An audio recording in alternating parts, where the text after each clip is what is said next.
Hello అండి, అందరూ బాగున్నారా? మేము బాగున్నామండి. మీరు కూడా బాగున్నారు అనుకుంటున్నాను. ఇది సోమవారం రోజునండి. పనంతా అయిన తర్వాత ఫస్ట్ అయితే ఉసిరికాయ నీళ్ళు తాగుతున్నాను. ఈరోజు కొంచెం ఎర్లీగా లేచాను అనమాట. సండే రోజు అంటే కొంచెం ఫాస్ట్గా పడుకుంటున్నాము ఈ మధ్యన, అందుకని చెప్పేసి కొంచెం ఎర్లీగా లేస్తున్నాము. ఇదివరకు వీడియోస్లో కూడా చెప్పాను కదా. కాకపోతే వాకింగ్కి వెళ్ళడానికి అయితే కుదరట్లేదు. నేను 9 o'clock అంతా ఆఫీస్కి బయలుదేరిపోతున్నాను. నాకు ఇంటికాడ నుంచి ఆఫీస్కి వెళ్ళడానికి 45 minutes to 60 minutes అలా పడుతుంది అనమాట. అందుకని చెప్పేసి ఇంకా వాకింగ్కి వెళ్ళట్లేదు.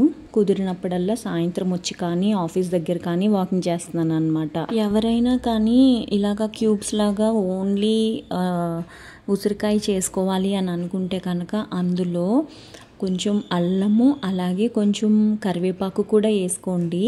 అల్లము కొంచెం మనకి ఇమ్యూనిటీ ఇస్తుంది, కరివేపాకు మన కళ్ళకి జుట్టుకి రెండిట్లకి మంచిదే కదా. కొంచెం హెల్త్ బెనిఫిట్స్ కూడా చాలా ఉంటాయి. విటమిన్ సి ఇస్తుంది కదా మనకి ఉసిరికాయ, మన అందరికీ తెలుసు. కరివేపాకు కూడా మంచి గుణాలు ఉంటాయి కదా అందులో. నెక్స్ట్ టైం నేను అలా ట్రై చేస్తాను. కానీ ఇది తాగుతున్నప్పటి నుంచి కొంచెం బేబీ హెయిర్ రావడము అలాగా నాకు గ్రోత్ అయితే తెలుస్తుంది నా జుట్టులో ఎస్పెషల్లీ. ఇంకొకటి ఏంటి అంటే కొంచెం నేను ఇప్పుడు డి విటమిన్ ట్యాబ్లెట్స్ కూడా వేసుకుంటున్నాను కదా. ఇది కూడా తాగుతున్నాను కాబట్టి నాకు కాళ్ళు నొప్పులు అలాంటివి, బ్యాక్ పెయిన్ ఇలాంటివి అయితే తగ్గినాయి అన్నమాట. పొద్దున్నే లేస్తే కనుక కంపల్సరిగా నేను ఏదో ఒక పెయిన్తో లేచేదాన్ని. ఇదివరకు కొంచెం నీరసంగా ఉండేది, కొంచెం కాదు చాలా నీరసంగా ఉండేది. ఇప్పుడైతే కొంచెం ఇవన్నీ వాడుతున్నాను కాబట్టి కొంచెం తగ్గిందనమాట ఆ నీరసము. సో ఈరోజు అయితే నేను చాలా ఇంపార్టెంట్ విషయం నేను మీతో మాట్లాడదామని అనుకుంటున్నానండి. అదేంటి అంటే how do I manage my financial requirements or needs, ఏదైనా కానీ నేను ఎలా మేనేజ్ చేస్తాను నా ఫినాన్షియల్ థింగ్స్ అనేది నేను మీతో షేర్ చేసుకుంటున్నాను ఈ వీడియోలో. నిజం చెప్పాలి అని అంటే నాకు డబ్బుల గురించి ఎస్పెషల్లీ పబ్లిక్గా మాట్లాడడం ఇష్టం లేదు. కాకపోతే నేను ఎలా మేనేజ్ చేస్తాను అనేది మట్టుకి చెప్తానండి. ఎందుకంటే చాలామంది అనుకుంటాము, అబ్బా ఇంకెంత ఈ ఉద్యోగం చేసి అలసిపోతున్నాము. ఎస్పెషల్లీ నా ఏజ్ ఇప్పుడైతే 40. సో ఇంకా నేను ఇంకెన్నేళ్ళు పని చెయ్యాలి, నాకు ఇంకా ఎంత లైబిలిటీ ఉంది, నేను ఎక్కువగా ఇదంతా ఆలోచించుకుంటూ ఉంటానన్నమాట. నిన్నటి వీడియోలో నేను చెప్పాను కదండి, ఎక్కువ ఖర్చు పెట్టను నేను అని చెప్పి. కొన్ని అవసరమైనప్పుడు డెఫినెట్గా ఖర్చు పెడతాను, కానీ కొన్ని అయితే అవసరమైనా కానీ ఖర్చు పెట్టను. చాలా ఇంపార్టెంట్. నేను కోవిడ్ తర్వాత నేర్చుకున్నవి ఇవన్నీ, నా ఎక్స్పీరియన్స్ అన్నీ నేను మీతో షేర్ చేస్తానండి.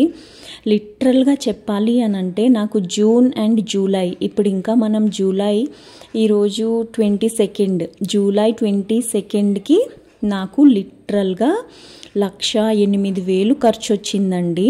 ఈ 1,08,000 ఖర్చు కూడా అన్నీ కలిపి, అంటే హెల్త్ పరంగా, ఇన్సూరెన్స్ పాలసీల పరంగా, ఇంట్లోకి అంతా ఇవన్నీ కలిపి నాకు 1,08,000 బిల్ వచ్చింది. క్రెడిట్ కార్డ్ బిల్ ఇది ఓన్లీ. కొన్ని నేను డబ్బులు కూడా ఇస్తూ ఉంటాను, అంటే 99% నేను డబ్బులు ఇవ్వను, ఆ 1% గూగుల్ పే చేస్తూ ఉంటాను అనమాట. ఇవన్నీ కాకుండా 1,09,000 ఖర్చు వచ్చింది. నేను అసలు ఇది ఎలా మేనేజ్ చేస్తాను అనేది నేను మీతో షేర్ చేస్తాను. నేను జాబ్ చేస్తాను, మీ అందరికీ తెలిసే ఉంటుందండి. నన్ను ఎవరైతే ఫాలో అవుతున్నారో వాళ్ళకి తెలిసే ఉంటుంది కదా. నేను జాబ్ చేస్తాను. నా శాలరీ ఎంత అనేది నేను డిస్క్లోజ్ చెయ్యాలి అని నేను అనుకోవట్లేదు. కాకపోతే నేను చేసిన ఒక మంచి పని ఏంటంటే, నేను చెప్పాను కదా నా ఏజ్ 40. ఈ 40 yearsలో ఆల్మోస్ట్ ఒక 2008 నుంచి, అప్పుడు బాగా క్రైసిస్ వచ్చింది. నేను మీకు ప్రీవియస్ వీడియోస్లో కూడా చెప్పాను కదా, నాకు జాబ్ పోయింది, 6 months నాకు జాబ్ రాలేదు అని చెప్పి. ఆ 2008లో నేను రిలయన్స్ రీటైల్ అని చెప్పి ఒక కంపెనీ ఉండేదండి. ఆ ఐసిఐసిఐ నుంచి రిలయన్స్ రీటైల్కి వెళ్ళాను. ఐసిఐసిఐలో నేను బ్యాక్ ఎండ్ ఆపరేషన్స్గా పనిచేశాను. రిలయన్స్ రీటైల్లో టీమ్ లీడర్ అనేసరికి నేను ఎక్కువ డిజిగ్నేషన్ కదా అని చెప్పేసి వెళ్ళిపోయాను. కాకపోతే అది టెలికాలింగ్ సెటప్, దాని తర్వాత టెలి సేల్స్ చెయ్యాలి, లైఫ్ ఇన్సూరెన్స్ ప్రోడక్ట్స్, అది కూడా Birla sun life and Tata AG life insurance products sell చేయాలన్నమాట. దట్టు టెలికాలింగ్ చేపిస్తూ అప్పుడు నాకు చాలా ప్రెషర్ ఉంది. అప్పుడు క్రైసిస్, జనాలు ఎవ్వరూ డబ్బులు కట్టరు, అలాంటి సిచ్యువేషన్ అన్నమాట అది. అప్పట్లో నా శాలరీ, వాళ్ళు నాకు ఇస్తానన్న శాలరీ 10,500. నిజంగానే 10,500 వచ్చేది. కాకపోతే ఏంటి అని అంటే ప్రెషర్ అనమాట బాగా. ప్రతిరోజు కాల్ లిస్ట్ మనం ఇవ్వాలి, ఎంతమంది కాల్ చేసాము ఏంటి అనేది ఇవన్నీ ఇవ్వాలన్నమాట. అప్పుడు రిలయన్స్ రీటైల్లో ఫ్రంట్ ఆఫీస్లో కూర్చునేది ఒక అమ్మాయి, తన పేరైతే నాకు గుర్తులేదండి. తను నాకు సజెస్ట్ చేసింది ఏంటి అని అంటే మ్యూచువల్ ఫండ్స్లో డబ్బులు ఇన్వెస్ట్ చేయి రాని అని చెప్తే, నేను మ్యూచువల్ ఫండ్స్ అంటే అప్పట్లో నాకేం తెలీదు, అంటే మనకు వడ్డీ వస్తుంది అని చెప్తే నేను ఏం చేశానంటే రిలయన్స్ అలాగే ఐసిఐసిఐ రెండిటిలో కూడా 1,000 రూపీస్ వేయడం స్టార్ట్ చేశాను అనమాట. అంటే పునాది నాకు 2008లో మ్యూచువల్ ఫండ్స్లో డబ్బులు ఇన్వెస్ట్ చేయడం స్టార్ట్ చేశాను. నేను ఇప్పటికీ కూడానండి, నేను మ్యూచువల్ ఫండ్స్లో డబ్బులు కడతాను, కాకపోతే వేలకు అయితే కట్టనండి. ఎందుకంటే నాకు కూడా వేరే కమిట్మెంట్స్ ఉంటాయి కదా, అందుకని చెప్పి వేరేవైతే కట్టను. కానీ ఆ అమ్మాయి ఆ రోజు నాకు ఎలా చెప్పింది, ఎందుకు చెప్పింది అనేది నిజంగా ఇప్పుడు కూడా వండర్. నేను అప్పటి నుంచి నేను మ్యూచువల్ ఫండ్స్ అసలు నాన్ స్టాప్గా కడతానే వచ్చాను. 2008 అంటే మనం ఇప్పుడు 2025లో ఉన్నాం. ఇంకొక 3 ఇయర్స్కి 20 ఇయర్స్ అవుతుంది. సో నాకు ఆ డబ్బులు ఉన్నాయి అని కొంచెం ధైర్యం ఉంది. ఎందుకు అని అంటే నేను కట్టేది 500, అంటే మల్టిపుల్ కంపెనీస్లో నేను ఇన్వెస్ట్ చేశాను అనమాట. మ్యూచువల్ ఫండ్స్ నేను ఎస్ఐపిలో ఇన్వెస్ట్ చేశానండి, మంత్కి 1,000 రూపీస్ 2008లో. దాని తర్వాత రిలయన్స్ కంటిన్యూ చేశాను, 2,500 కట్టాను, 3,000 కట్టాను. రిలయన్స్ మానేసి ఇంకా ఐసిఐసిఐ కడతాం మొదలుపెట్టాను. నాకు ఐసిఐసిఐలో మంచిగా రిటర్న్స్ వచ్చినాయి అని అనిపించింది. తర్వాత మా అపార్ట్మెంట్లో ఉన్నప్పుడు ఒక ఆయన ఏదో కంపెనీ, అంటే mutual funds related, demat accounts related కంపెనీలో పనిచేస్తారు ఆయన. సో అలాగా నాకు ఆయన యాక్సెస్లో ఒకటి ఓపెన్ చేయించారనమాట. యాక్సెస్ అయితే నాకు చాలా మంచి రిటర్న్స్ వచ్చాయి. నేను చెప్తున్నాను కదండి, నేను 5 ఇయర్స్ 10 ఇయర్స్ 15 ఇయర్స్ అలా టెన్యూర్ పెడతా ఉంటాను. 2,000 1,000 1,500 500 రూపీస్ ఇప్పటికి కూడా నేను ఒక హెచ్డిఎఫ్సి మ్యూచువల్ ఫండ్లో 500 రూపీస్ పే చేస్తాను, ఐసిఐసిఐలో 500 రూపీస్ పే చేస్తాను, ఆదిత్య బిర్లాలో 500 రూపీస్ ఇన్వెస్ట్ చేస్తాను అనమాట. ఇవన్నీ ఎస్ఐపీస్. అంటే నేను ఇప్పుడు ఈ రోజుకి నేను 4,500 రూపీస్ పర్ మంత్ ఇన్వెస్ట్ చేస్తాను. నేనైతే ఇన్వెస్ట్ చేసేది ఓన్లీ థౌసండ్స్లో అండి, మరీ లక్షల్లో అయితే లంసమ్గా పెట్టేను. మ్యూచువల్ ఫండ్స్లో ఏంటి అని అంటే లంసమ్గా కూడా పెట్టేసే అవకాశం ఉంటుంది. కాకపోతే నేను ఎప్పుడూ అలా పెట్టలేదు, మంచిగా రిటర్న్స్ వస్తాయో రావో నాకు కూడా తెలియదు కదా అని చెప్పి. నాకైతే ఓన్లీ ఎస్ఐపి ఎక్స్పీరియన్స్ ఉంది. ఎక్స్పీరియన్స్ అంటే జస్ట్ ఇలాగా అంతే. ఆ అమ్మాయి సజెస్ట్ చేసింది కదా ఆ రోజు. నాకు ఐసిఐసిఐ అంటే బేసిక్గా చాలా ఇష్టము. నేను బ్యాంకుకి వెళ్తాను అప్పుడప్పుడు, ఎంతో అవసరమైతే తప్ప బ్యాంకుకి కూడా వెళ్ళాం కదా ఈ రోజుల్లో. అప్పుడు ఐసిఐసిఐ వాళ్ళని అడిగాను అనమాట, ట్యాక్స్ బెనిఫిట్ కోసం అని చెప్పి నేను ఒక సిప్లో డబ్బులు ఇన్వెస్ట్ చేయడం స్టార్ట్ చేశాను. అది ఒక మేబీ 8 ఇయర్స్ నుంచి కంటిన్యూస్గా అలా కడతానే ఉన్నాను అనమాట. అది ట్యాక్స్ బెనిఫిట్ ఉంటుంది కదా అని చెప్పి అలా కంటిన్యూస్గా కడుతున్నా. అది ప్లస్ ఇంకా కొన్ని ఉన్నాయి 500 రూపీస్ 1,000 రూపీస్ ఇలాగా అలా కడుతూనే ఉంటున్నాను అనమాట. నాకు కొంచెం ధైర్యాన్ని ఇస్తుందండి ఈ డబ్బులు అయితే నిజంగా. నాకు ఇంకొకటి ఏంటంటే ప్రతి నెల నా శాలరీలో నుంచి నేను 10,000 రూపీస్ ఎఫ్డి వేస్తా. ఎందుకు అనంటే నాకు కానీ నా ఫ్యామిలీకి కానీ ఎమర్జెన్సీ డబ్బులు చాలా ఇంపార్టెంట్. ఎంత మనకి హెల్త్ ఇన్సూరెన్స్ పాలసీలు ఉన్నా, పర్సనల్ యాక్సిడెంట్ పాలసీలు ఉన్నా కానీ మనకి ఒక్కొక్కసారి చాలా అవసరం ఉంటుంది డబ్బులు.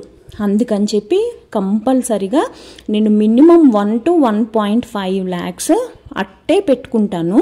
మనకి ఎంత లేదన్నా ఎమర్జెన్సీ సిచ్యువేషన్స్ ఉంటాయి కదా, అలాంటప్పుడు ఇవి తీసుకుని ఉపయోగించుకోవడానికి ఉంటాయి అని చెప్పి నేను అలా పెట్టుకుంటాను అనమాట.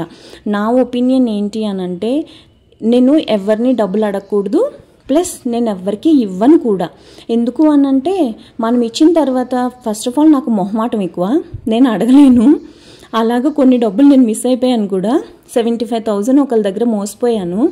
ఇంకా నేను అప్పటి నుంచి ఇంకెవరికి డబ్బులు ఇవ్వను అనమాట. అందుకని చెప్పేసి మన దగ్గరే నాకు తక్కువ వడ్డీ వచ్చినా కానీ నాకు ఐసిఐసిఐ ఈజీ యాక్సెస్ ఉన్నట్టు అనిపిస్తుంది అనమాట. నేను అందులో ప్రతి నెల ఎఫ్డి చేస్తాను. ఒకవేళ నిజంగానే నాకు అవసరం ఉందనుకోండి, ఆ డబ్బులు తీసేస్తాను కూడా మధ్యలో, అదేమీ ప్రాబ్లం లేదు. నేను చెప్పాను కదా, ఇప్పుడు గత 2 months నుంచి నాకు 1 lakh బిల్ వచ్చింది అని చెప్పి, నేను అన్నీ ఇప్పుడు ఈరోజు ఇక్కడ కూర్చుని నేను ఇప్పుడు ఈ వీడియోలో మీరు చూస్తున్నారు కదా, ఇక్కడ కూర్చుని నేను ఎఫ్డీస్ విత్డ్రా చేసి క్రెడిట్ కార్డ్ బిల్లు కడుతున్నానండి. ఈజీగానే మనం ఎఫ్డీ చేసుకోవచ్చు, ఈజీగానే విత్డ్రా చేసేయచ్చు. ఎస్పెషల్లీ ఐసిఐసిఐ నాకు కొంచెం యాక్సెసిబుల్ ఉంటుంది, ఈజీ యాక్సెస్ ఉంటుంది అని చెప్పి నేను పర్టికులర్గా చెప్తున్నాను అనమాట. సో అలాగా నేను ఫినాన్షియల్ థింగ్స్ అన్నీ కూడా మేనేజ్ చేస్తాను. బట్ స్టిల్ నాకేంటి అనంటే, ఎప్పుడు డబ్బులు వస్తాయి అనేది నాకు తెలుస్తుంది కదా. ఆబ్వియస్గా ఎవరికైనా కానీ మనకి రిటర్న్స్ ఎప్పుడు వస్తాయి, మనకి వడ్డీలు ఎప్పుడు వస్తాయి, ఇలాంటివన్నీ తెలుస్తూ ఉంటాయి కదా. సో నేను అది చూసుకుంటాను, దాన్ని బేస్ చేసుకుని నేను ఖర్చులు కూడా పెట్టుకుంటాను. ఇప్పుడు కూడా ఇదేంటి అని అంటే, ఎందుకు ఇంత బిల్ వచ్చింది అని అంటే, నాకు ఇన్సూరెన్సు, మా అన్నయ్యకి ఇన్సూరెన్సు, పిల్లలకి ఇన్సూరెన్సు, మా ఫ్యామిలీకి ఇన్సూరెన్స్, మొత్తం అంతా ఇన్సూరెన్స్లు తీసుకున్నాము జూన్ అండ్ జూలైలో. కొంచెం అది కూడా బర్డెన్ అయ్యింది. నాదైతే మార్చిలోనే అయిపోయిందిలేండి. కాకపోతే ఇప్పుడు ఈ 2 months అయితే ఇన్సూరెన్స్లు ఎక్కువ తీసుకున్నాము. మళ్ళీ మేము బ్లడ్ టెస్ట్ అని కాదు కానీ మేము టెస్టులు కూడా చేయించుకున్నాం కదా. నేను మల్టిపుల్ టైమ్స్ టెస్టులు చేయించుకోవాల్సి వచ్చింది. అది కూడా మంచిదే ఒక పరంగా, ఎందుకంటే మనకి హెల్త్ ఉంటే ఆటోమేటిక్గా మనకి వెల్త్ వచ్చేస్తుంది అని నా ఒపీనియన్. సో అందుకని చెప్పేసి డాక్టర్ విజిట్స్ అని, స్కానింగ్లని, టెస్ట్లని, మందులకే నాకు 2,500 అయింది మొన్న అయితే. సో అలాగా నేను ఇలాగా ఫినాన్షియల్ థింగ్స్ అన్నీ ఇలా బ్యాలెన్స్ చేస్తాను, ప్లస్ ప్లానింగ్ కూడా చేసుకుంటాను. ఇప్పుడు నాకు ఒక 40,000 మేబీ ఫిబ్రవరి మార్చ్కి డబ్బులు కావాలి. నేను ఇప్పటి నుంచే ప్లాన్ చేస్తా. నెలకి 15,000 10,000 ఎంత ఎఫ్డి చేసుకోవాలి. శాలరీ వచ్చిన వెంటనే ఫస్ట్ అయితే నేను ఎఫ్డి వేసేస్తాను. ఇంకా ఫోన్ ఒకటి కొన్నాను కదా, 33,000 అయ్యింది ఫోను. ఇంకా ఇవన్నీ చెప్పులు కొంటాను మధ్యలో. ఇవన్నీ ఎందుకు అనంటే, ఇవన్నీ అవసరం అంటే అవసరమే, నాకు అవసరం. నా ఫినాన్షియల్ నీడ్స్ నాకు తెలుసు, ఫినాన్షియల్ గోల్స్ నాకున్నాయి. నేను ఫినాన్స్ని ఎలా మేనేజ్ చేస్తాను అనేది, నా డబ్బులు నేను ఎలా మేనేజ్ చేసుకుంటాను అనేది నాకు తెలుసు. కాబట్టి నేను ఇవన్నీ ఖర్చులు పెట్టుకుంటూ ఉంటాను అనమాట. మళ్ళీ చెప్తున్నానండి, ఇది జస్ట్ నేను చేసేది మట్టికే, ఎవరిని ఉద్దేశించి కాదు. అందరూ ఇలాగే చెయ్యండి అని కూడా నేను చెప్పట్లేదు. నేను ఎలా మేనేజ్ చేసుకుంటాను అనేది చెప్తున్నాను అంతే అనమాట. మీకు కూడా నచ్చిందనుకోండి, మీరు కూడా ఫాలో అవ్వండి. నాకు ఏంటంటే, లైఫ్ ఇన్సూరెన్స్ పాలసీలు అంటే నమ్మకం లేదండి. ఎందుకో తెలీదు, నాకు అంత ఇష్టం ఉండదు లైఫ్ ఇన్సూరెన్స్ పాలసీలు. అందుకని చెప్పేసి నేను ఓన్లీ మ్యూచువల్ ఫండ్స్లోనే డబ్బులు ఇన్వెస్ట్ చేస్తున్నాను. చెప్పాను కదా 2008 నుంచి. సో కొంచెం ఆ డబ్బులు ఉన్నాయి కదా అనే ధైర్యం నాకు డెఫినెట్గా ఉంటుంది. నేనైతే అప్పటి నుంచి ఇప్పటి వరకు తీయలేదండి. సో నాకు కొంచెం లంసంలోనే ఉంటాయి ఈ డబ్బులు, దానికి ఆటోమేటిక్గా రిటర్న్స్ కూడా వస్తూనే ఉంటాయి. ఆ మ్యూచువల్ ఫండ్స్ అంటే అందరికీ తెలిసే ఉంటుంది కదా, టీవీలో కూడా యాడ్స్ వస్తూ ఉంటాయి. Mutual funds are subjective market risk అని, మార్కెట్ రిస్క్ కూడా ఉంటుంది. సో అలా మేనేజ్ చేసుకుంటూ ఉంటాను అనమాట. నాకు ఇప్పుడు ఇంకొకటి ఏంటంటే, బంగారం మీద ఇన్వెస్ట్ చేయడం కూడా మంచి బెనిఫిటే అని అనిపిస్తుంది. కాకపోతే ప్రస్తుతానికి బంగారం మీద ఇన్వెస్ట్ చేసే అంత డబ్బులు అయితే లేవు. ఎందుకంటే ఈ ఇయర్ అంత శాలరీ పెరగలేదండి. చెప్పాను కదా, జాబ్ మారదామని అనుకుంటున్నాను, ఫుల్ ప్రెషర్ ఉందని. జీతం కూడా అంత పెరగలేదు. సో అంత ప్రెషర్ ఎందుకు తీసుకోవాలి మనము, అందులోనూ పెట్టి. అందుకని చెప్పేసి ప్రజెంట్ గోల్డ్ మీద ఇన్వెస్ట్మెంట్ మానేసాను అనమాట. నేను గోల్డ్ మీద కూడా ఇన్వెస్ట్మెంట్ బాగానే చేస్తానండి. కాకపోతే ఫస్ట్ అయితే మనం సర్దుకుపోవాలి అనేలాగా ఆలోచిస్తున్నాను అనమాట. నా ప్లానింగ్ అయితే ఇది. మీకు నచ్చిందా నచ్చలేదా అనేది చెప్పండి నాకు. నేను ఆ 1,08,000 బిల్లు ఇవన్నీ విత్డ్రాస్ చేసేసి ఎఫ్డీస్ కట్టేశాను అనమాట. వీడియో నచ్చింది అని అనుకుంటున్నా. లైక్ చేయడం మర్చిపోకండి.